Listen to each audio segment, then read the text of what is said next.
Hello and welcome to Celebrating Cinema, a podcast for the love of cinema. I'm your host, Laura Gomans. If you want to support the show, fill out our listener survey. We'd love to hear what you think of the show, and we have €100 worth of prizes to say thanks for sharing your opinion. The link is in the show notes. This week, our co-hosts Hugo Emmerzael and Elliot Bloom will be chatting about Il Conformista, Bernardo Bertolucci's 1970 masterpiece. It's back on the big screen in a stunning new 4K restoration brought to you by our very own Odyssey Classics. It's a story set in a fascist Italy about a man desperate to belong, played by Jean-Louis Trintignant. We explore why this politically charged study of cowardice and complicity feels so urgent right now, and what makes Il Conformista not just a great political film, but one of the most visually breathtaking films ever made. Prima cosa mi domanda se ero fascista. E tu? Non gli risposi niente. Here's some cool things going on at Lab 111 in Amsterdam this week. Kiki's Delivery Service is screening in glorious 4K. Fatih Akin's Can hit Amram is playing as part of our international cinema series, and we're the home of Hump Spring Festival, celebrating pleasure, play, and self-expression through short filmmaking. Hey, Hugo, how are you? Hey, Elliot, I'm doing pretty good. This is the first time we're doing, I think, a duo episode together. I'm hyped. Yeah, I think it's the perfect one for us to discuss. Some cinema and politics, right? Exactly, fascist aesthetics. But what have you been watching lately? Recently, I've been watching a lot of these, what we call screen life films, that are supposedly taking place entirely on our computer screens, because I'm giving a lecture series on digital cinema, and my upcoming lecture is about cinema and the internet. Yeah. So I was watching these films like Unfriended and Unfriended to Dark Web. These kinds of films that are, with people in Zoom calls. And usually they're always horror movies as well. It's filmed from the desktop of a Yes. laptop normally, right? Yes, exactly. I like them a lot, actually. They're pretty cool. And I'm, now studying them a bit more closely. And I'm seeing some interesting things there about the internet is always this evil, demonic place, ghosts and demons, but also hackers and people on the dark web and human traffickers and so on and so on. Do you think it's an aesthetic that's going to continue to develop, or do you think it's sort of its time, maybe? It's always like a signpost of its time, but just like the internet is constantly developing, I think the films will develop alongside it when we have a new interface, or let's say a new digital environment in which we kind of live. Then cinema will find a way to also incorporate it in its own aesthetics. So it's very funny because some of them are awfully dated already, But it's also kind of cute to see this media archaeology almost of like what was the internet looking like 10 years ago compared to now, this kind of stuff. Yeah, super interesting. It's cool. And how about you? What have you been watching? Have you ever watched Kung Fu Hustler? Yes, of course. Yes. So I watched that recently. Sick. And it's so fun. And for people that don't know, it's like a Hong Kong classic of basically this neighborhood gets sort of taken over or attempted to be taken over by a gang, but it just so happens they have some kung fu masters within it. Just so happens, as you do. Just people hiding within the community, and then it sort of unfolds into these really bizarre but I think it came out in the early 2000s. Yeah, I think so too. They're using like visual effects and green screen in a very like funny, not satire, but pastiche kind of way where you're very aware of it, but it only adds to the comedy of what you're watching. So. And did you watch it at home or on a big screen? I watched it at home, sadly, because it is a big screen kind of experience, I can assume. Yeah, but definitely recommend that. Dope. So we're watching fun stuff, and then we're gonna dive into fascism, through Bernardo Bertolucci's classic film Il Conformista from 1970s, which will have a big cinema re-release in glorious digital 4K. Yeah, from Odyssey Classic, the in-house distributor here. But yeah, you've written something. Whenever I find myself at the Venice Film Festival, I can't help but marvel at the particular history of my immediate surroundings. Situated on the island of Lido, a boat ride away from mainland Venice, the glorious film festival takes place at the site of the origin of Italian fascism. In the 1920s, this was the place where Italian fascists, business owners and real estate developers launched a modernist rebranding of Italian nationalism, one that prided itself in technological advancement and state-of-the-art architecture while honing in on the iconography of Roman antiquity. As a matter of fact, The founder of the Venice Film Festival was a fascist himself. Giuseppe Volpi, the former finance minister of Mussolini, launched the festival in 1932 as a promotional tool for high-class tourism. And in 1938, he erected the austere yet imposing and spectacular Palazzo del Casino, to this very day still the main hub of the film fest. It's where I sit on the top floor to type away my reviews and interviews in between screenings, where many of the screening rooms are hosted, and where once, a long time ago, fascist men traversed the grand marble halls to do their evil business. Venice Film Festival doesn't hide their fascist origin story, and yet it's also somewhat strange that Volpi's name is still attached to the prizes being awarded and to one of the screening rooms I watch press screenings in. To that matter, you could say Italian modernist cinema and fascism have been deeply intertwined for the longest of time. No wonder Italian cinema often aspires to the fascist yearning of decadence, even when it consciously tries to deconstruct it. It's exactly this that a new generation of Italian filmmakers set out to do in the 1960s and 70s. Born out of the austere Italian neorealist movement that revolutionized cinema by fusing fiction and non-fiction, as seen in humanist masterpieces like Rome, Open City, The Bicycle Thieves, and Umberto De, directors like Luchino Visconti, Liliana Cavani, and Bernardo Bertolucci harnessed the aesthetic axis of Italian fascism and used it as a blunt tool to strike against their country's history and hidden present of ever-remaining latent fascism. Exposed to Marxist critical theory, a director like Bertolucci made somewhat didactic films that slyly co-opted fascist iconography to subvert its hunting ideology from the inside. And with his acclaimed and now restored 1970 masterpiece Il Conformista, he did it like no other. Set in the 1930s, the film stars Jean-Louis Trintignant as a mid-level fascist functionary tasked with the assassination of a left-wing professor. Things get messy, of course, once Trintignant's character gets sexually involved with the professor's wife. And this messiness is what Bertolucci himself, a messy and strange director of wildly varying films, is all about.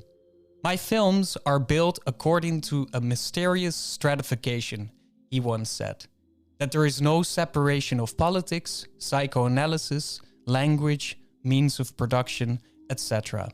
It seems that everything is mixed together in my films, and that making them is my way of trying to get out of that labyrinth, that chaos. It's this chaos that Bertolucci works with. Il Conformista is at times a baffling film, but it's a poignant reflection of the violence of fascism, which still rings true to this very day. Set against the backdrop of Italian fascist architecture, it's mostly a masterpiece of cinematic space and mise-en-scène. It's a film about evil being erected and being pushed down the system from the very top. And just like the fascist architecture on the Lido, Il Conformista still stands and reminds us of how cinema has often tried to fight the system from within.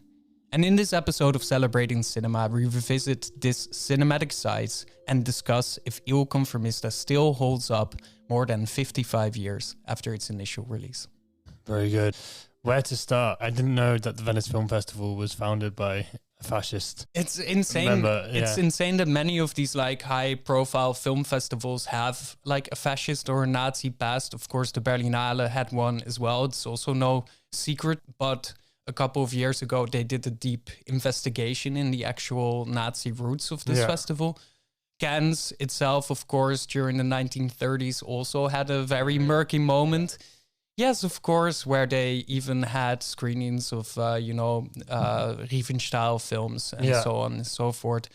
So, yeah, it's interesting how culture and politics in that sense are always intertwined when it comes to this like kind of elite, like stratosphere. And then it's funny how that, for me, is a reflection of how some of these filmmakers, right, try to co-opt these things and try to address that by actually harnessing the aesthetics and the visual power of the ideology.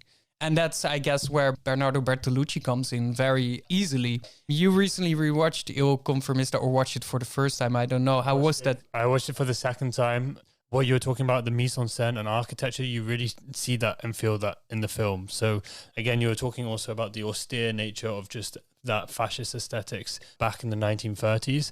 And I think here you really feel how there's a sense of empty space always that's wanting to be filled and not knowing how. And when I say that, that's often shot in these very big buildings that are also very empty. Exactly, but that's also the Palazzo del Casino. That's why I was thinking about it. That's the main building, you know, of the Venice Film Festival, and it's just big, huge marble, empty halls, right? And it's so good that you say that it needs to be filled, this emptiness. And then what do they fill it with? Violence, repression, exactly. you know, paranoia, sexual disturbances. Yeah, the empty spaces creates that sense of paranoia, I think, as well, of not knowing what you're supposed to do. And I think the first time that I watched it, I saw, remind me of his name again, the main character. Jean-Louis Trintignant is the actor. First time I was watching it, you see him much more as a fascist that's turning maybe, or someone who's more committed to his ideas. And here I saw him as someone who didn't believe in anything or didn't know what they believed in, which in a way is more dangerous and shows you how they can sort of be molded to do anything without not knowing why they're doing it. And I think that came across a lot stronger. And I think in relation to today, it's often more pronounced that these people are more dangerous because they're the ones that sort of carry out the will of others with a vision. And also evilness, when it's transparent, is at least always transparent. You can spot it, identify it, categorize it, but it's all the people in between in this murky gray area, right, where you don't really know where they stand and what they secretly do and what they might think but actually act on, which is much more scary. That's true. One more thing that I really loved from this film, that I was really surprised by how Bertolucci was able to do it, is there's a couple moments of choreography with these huge crowd scenes. I think one where they're dancing, him and the professor and their wives in the center, and it really shows, it's like a massive crowd that all joins arms, and it's like some form of the Congo, or is that the right word? Yeah, I think so, yeah. He has this way of creating these crowd scenes where you see people move, and then obviously again Jean-Pierre's character is stuck within that, and you see how he's not able to get out of it. And I thought it was just a very simple, beautiful imagery within that. And right at the end also you have these people marching and he's going against the crowd, and I think again it's those subtler moments I really enjoyed from the film. Which is funny because otherwise I wouldn't label the film as subtle, which has to do maybe with this, you know, there's nothing subtle about Italian fascism and its aesthetics, right? To go back very briefly about the architecture, I remember when I was a teenager and I went on a trip to Rome with my mom. I really wanted to go to Mussolini's Colosseum, the square one, which is in the suburbs outside of Rome, because I was just very curious. Okay, you can go to the real Colosseum and it's nice, but actually this one is more interesting. And then you stand there and you're like, what's the purpose? There's nothing there, you know? It's just kind of insane, but it's so imposing. It's insisting on itself, and there's an aura to it. There's an aura, but also, of course, the lack of an aura, like you say, the lack of a real function except for it existing and reminding you or something. More like the audacity that someone could have made it. And the audacity, I think, is very palpable in Il Conformista, and then the bluntness of it. Because, there's very subtle and genius and beautiful moments, but it also is, and like I said, a very messy, overwhelming film, also in its structure, with these flashbacks going back to these traumas that our main hero or anti-hero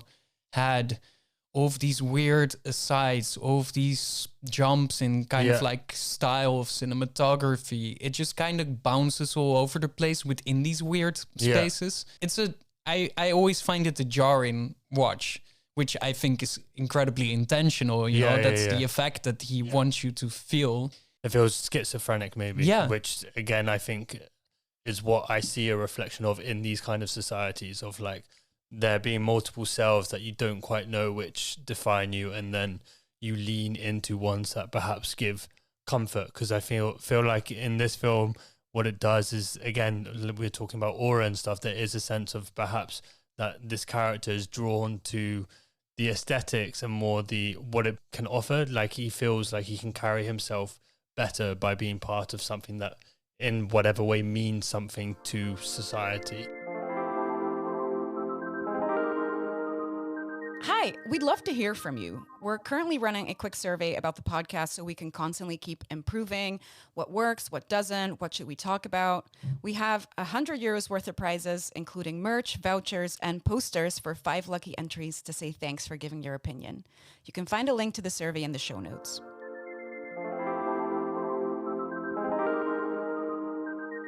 There's very often in like good art about Nazism and fascism, there are these characters that come into it from a very intellectual, cerebral kind of place, right? And then they always find that actually there is no use for their intellectualism because it's not a very intellectual ideology, but it needs a certain type of academia, a certain type of intellectualism to basically justify the constructs of the ideology.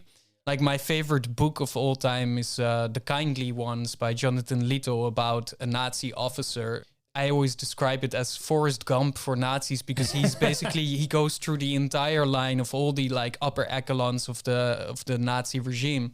And he's in it from an intellectual perspective because he likes the concept of what is Nazism, what is Lebensraum, what does it mean on a philosophical level. And then constantly, progressively, he finds that nobody cares about that. They don't care about the genuine like construct of the ideas. They just like that the ideas justify that they can do bad things, right? And I think a lot of these directors play with that. And then this is kind of an Italian trait of this era to put a lot of, let's say, like sexual deviancy and anxiety and schizophrenic kind of like qualities in it, right? All of these films are usually also about sexual violence, about some kind of trauma, childhood trauma being reenacted. I'm wondering what you think of that dynamic in Il Conformista and also kind of how that plays out against some of these other major films by directors like Liliana Cavani's The Night Porter, or Pasolini's Salò or 120 Days of Sodom, right? Yeah, I've actually still never seen Salò. 120 Days. I will talk about it briefly. Yeah, but I've seen The Night Porter. I think there, in a weird way, it's a very strange film. Like for those that haven't seen it, it's maybe you can describe it just quickly. Oh, yes. How to begin? Well, sorry to put you on the spot. No, it's all right. It's a woman who was a survivor of a Nazi concentration camp. She works in a hotel, yeah. And then there is like a conference or a meeting, etc., of people from the Nazi party, or like they moved on. But one of those Nazi officers is at some meeting moment there in the hotel, and while she was in the camp, he and she had a very deviant BDSM coded like relationship, a very sexual one. I mean, there's many like Nazi coded porn films as well. It is, of course, part of a power play, a hierarchical kind of like sexual play. There'd be these nights in the concentration camps where Nazi officers would come in and they would take female prisoners. Then, of course, there's this weird tension because the ideological context in which that happens has disappeared, but the psychological and sexual context still exists. So then there's this constant tension of what it will look like for them if they are back in a room in private together. And the film kind of oscillates around this tension and shows also some kind of disturbing, but I would say also passionate and gentle ways in which that gets explored in this new era, right? So for me, like I was saying, The Night Porter really worked. I really understand how someone can go from being brutalized and traumatized in a prison setting and then still have developed some kind of, for us, maybe harder to understand relationship with this person, but because it's basically trauma bonding, right? You just become so tied to someone that you don't know what your existence is. Exactly. Their souls are fused, maybe initially against some of their wills, but they are. It's a fact. And then the film is daring enough to explore what that then can look like, right? Yeah. And with Il Conformista, I think for me, a film that made sense of the time that it was made, I would say. Yeah. There's sort of the sexual deviance of sort of infidelity and this kind of stuff seems, for me, more of a way to show like the seduction of the other in some way, or Yeah. wanting something that you can't have, and perhaps that's how fascism can allure or tie people in. Like if you look also now into the manosphere, it's sort of what's happening now. It allows men to sort of it validates their feelings of hatred or for something, and then they can go further into that because they're granted permission. And that's kind of how I saw the seductive nature of these more infidel relationships that are had in Il Conformista. But I would maybe say it's also too easy in a way to be like, oh, he, because of the trauma he experienced as a child, and then all of this and how he's not able to have happiness, of course, that then he's going to become a conformist to some kind of fascist ideology. And I think it's too easy to say that anybody that believes in this stuff is simply traumatized or carries some kind of pain. Yes, of course, there's probably a part of that, but I think it doesn't perhaps examine the roots of it enough, or just how easily someone can just switch of adopting something that they don't believe in and they may not even think is right, but they feel comfortable to at least take on. It's a perfect point. I agree. And I think it's also always kind of the weakest link in Bertolucci's cinema, even though he's still renowned by a generation of film lovers for it. But like the sexual politics, for instance, in Last Tango in Paris, of course, the Marlon Brando, Maria Schneider film. I mean, it's a film that's so widely discussed, mostly because of this, rape scene and about all the entire making of it and about the trauma that was inflicted on the actress Maria Schneider, which she's been very open about, and Bertolucci was always very standoffish about. I actually met Bertolucci once. Oh, really? Yeah, he was given like a college tour in the Netherlands, in The Hague or something. This is also a TV program with a very famous Dutch interviewer who interviews these renowned guests. Was back in he passed away not very long after, actually, so he was already quite old. And then there's also questions from the audience, and somebody of course immediately asks, what about Last Tango in Paris and the rape of Maria Schneider and this and that, isn't it bad? And he was not able still at that age to give an adequate answer about these things. I think in that sense he was less coherent and less sharp by using the sexual politics as a way to cut through the flesh of, for instance, fascism or power hierarchies. So I think it's the weakest part, and I appreciate what you say about the Night Porter as well, and I fully agree. And in the case of Salò, it does a lot of the same things as Il Conformista, also with the architecture, although it's more in an Italian countryside mansion, but still that's part of the Heimat. Could you try to describe well, it's an adaptation, of course, of the book of Marquis de Sade, which was already a scandalous book in 19th century or 19th century. It's the last film Pasolini made before he was murdered. It's a film that has always been described as the most shocking, tantalizing, scandalizing film of film history, because it shows how these fascists and Nazis would also, just like in The Night Porter, have these moments where they will just grab people and play around with them and just exert total power. And it shows how useless this power is, how banal. And they make them do disgusting things. There's things with sex, with eating feces, and a lot of other things. And because of that, people label it as a grotesque and evil film. I always find it weirdly gentle and sweet in a strange way. I think people misunderstand that, again, as always, that showing is not the same as, condoning. To what extent was it real of what they're filming when you say the... I don't know enough about that, but to be honest, Pasolini had just a lot of trusted people around him. In that sense, he was a very messy and complicated man himself, but there wasn't sort of talks of exploitation. It didn't feel too evil, to be honest. The film just shows evil, and it's cool that somebody shows it. And I think it's like a lot of people circumvent the film or jump over it because it seems scary or too much. Yeah. I think it's a good lesson in, if you want to go deeper in cinema, to watch it and to feel that it maybe is not too much. Yeah. Because you're in the hands of a great director who knows kind of what he's doing with, his politics. Was he killed for this film? Or No. The killing is a very complicated story, and it's still somewhat, discussed, but there's a good film of Abel Ferrara called Pasolini, in which Willem Dafoe plays Pier Paolo Pasolini, and it's about his last day before he is murdered. But very briefly, he was murdered on the beaches outside of Rome, presumably because he was cruising for young boys. He was a known homosexual, and then he got into some murky encounter and basically got killed on the spot there. So it's weird. He has a weird lineage in that sense.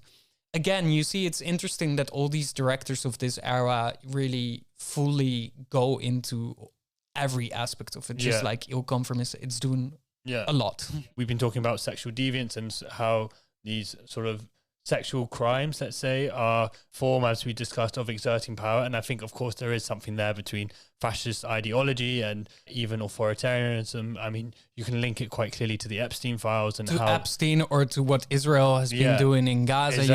You know, as a matter of fact, you know, I know that Israelis had a protest outside of a prison where they were holding Palestinians, that they wanted the right for sexual abuse in forms of torture back because it was banned, and then they were like, no, we need this because it's needed. It's strange, that's right? Crazy. And Russia, of course, has been doing much of that on Ukrainian captives, both male and female. So it's a recurring tool of power. And I think there's definitely something to be explored within that, especially within cinema and the film language. But I guess it's like we've discussed, it's probably a bit too much to do all these things at once, and maybe just focusing on one already shows you the rest in some kind of way.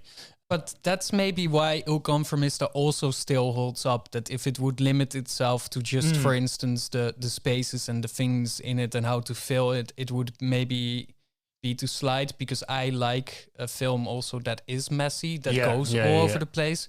And then it's convenient because, like you said, we can attach it to all of these contemporary, you know, media output that we see, immediately tie into that, but then show it again in the blunt, stupid way. You wanted to talk about the United States now and, you know, their invasion in Iran and the kind of videos that they are producing on their Twitter feeds. Yeah, I thought it was hilarious. For those that don't know, basically, the White House has their own Twitter account. And within like the first few days of their war on Iran, Operation Epic Fury, you can't write this stuff. Like they're brilliant in some kind of sad way. They basically released this montage of all these very sort of classic American war films of like Top Gun, Transformers, somehow also Tropic Thunder, these kind of films, and then interspersed with actual drone footage of them striking Iranian sites. And I just thought it's kind of a chef kiss in some kind of way of showing you how this American blockbuster cinema has quietly been working and training you in some kind of way to accept what you're watching. I don't know what you thought when you saw this. I think your take is perfect. The only thing I'm thinking is how ironic to put Tropic Thunder, which is a satire of war films. So it's already kind of, it shows that, and this is a thing actually, that fascists or like extreme right-wing people are insanely bad at satire and comedy usually, because comedy and satire works in the, and even just like the intellectual faculty of criticism works in the gray area between absolutes, right? It oscillates between things, but for them it's either this or that. They have a very binary way of thinking. So even that they are kind of idiots in, right? Yes. But the latent and lasting power of this imagery, it shows it, right? It's like you could almost argue that these American blockbusters like Top Gun are a close resemble of the Italian architecture of the fascists. Like they erect and build a thing. It is operating according to a certain set of laws and structures, and they perpetuate basically throughout the passage of time and instill these ideas and impose themselves on you. In that sense, they are incredibly closely related. And then again, now it becomes harder because, yes, Bertolucci could go inside these actual physical spaces and show the vacancy, the moral rot from within. But how do we now as filmmakers enter these like multimedia cinematic spaces and do the same? This is a big question. Yeah, I don't really know where that goes or who is capable of doing that, especially within America. But just to stay on the video itself, is that I don't think it was cynical in what they did. I think it's more that they've been conditioned themselves by what they watch and that they believe it, that it's kind of this self-fulfilling myth of themselves, that they feel like it makes total sense to liken ourselves to these heroes because we are these American heroes. And it's, yeah, and then again, like in Il Conformista, we have a man who is not quite sure about his role in this thing, and a lot of people around him are just like almost already automatons, right? They are just like, no, this is cool, we are doing this. There's no ambiguity. We have accepted this already as our reality. Yeah, this is very interesting, right? They, like the White House and a lot of these like epic meme right-wing guys that are now pushing this war as well, they are unironically constantly thinking when they see these images, this is cool. Yeah. Which is, it's interesting, you know. I kind of appreciate that we can see all of these things just by logging in online, even though it can be depressing. It's illuminating. Yeah. And it's just fucking stupid, yeah? Yeah, I think although we may not know what filmmakers are going to do next with it, I feel though at least they've kind of deconstructed their own cinema or their own Hollywood films for there then to be a space for something new to come out of. Good point. I'm also thinking how it's kind of ironic that the Italian classics that we celebrate have all been born out of this anxiety of the fascist lineage, and how few great Italian films are being made now. Yeah. So it's also interesting that this highly political wave of filmmakers once very strongly existed and was clearly defined, and now seems to be more in search maybe again, or is less pronounced. Also at a time where fascism there is also kind of returning in some Yes, in some way. exactly. So it raises a lot of questions, and then I guess it's good that a film like this comes back again to us, right? Yeah. Because there's so much to unpack, and every new era, and especially the one we find ourselves in, there are bits of views on a political level, but also on an aesthetic level that, you know, Bertolucci did figure out somehow. Yeah, absolutely. I think also while we always wait for perhaps to see answers from filmmakers today, that Il Conformista also is a reminder that there are plenty of films from the past that can sort of give context to what we're seeing today or make sense of how the world is shaped in the way it is. So yeah, and just on an aesthetic level, you know, to watch this film gloriously restored, the cinematography is insane. There's so many cool, strange choices being made that to be able to watch this on the big screen already just as a film experience, not like leaving politics aside, it's already super valuable. And I'm happy that we're now in a time where we are getting more and more like genuinely good classics in a good state back into the cinema. And it's great that, I mean, not to toot our own horn, but that it's also happening through Lab here in the Netherlands, but these films travel abroad as well.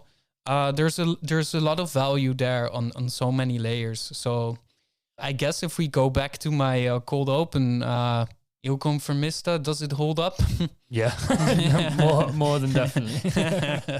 Great. So we sorted that. Well, thanks, Hugo. Yes, my pleasure. Thank you, Elliot, for unpacking this strange film with me. Thanks for listening to Celebrating Cinema.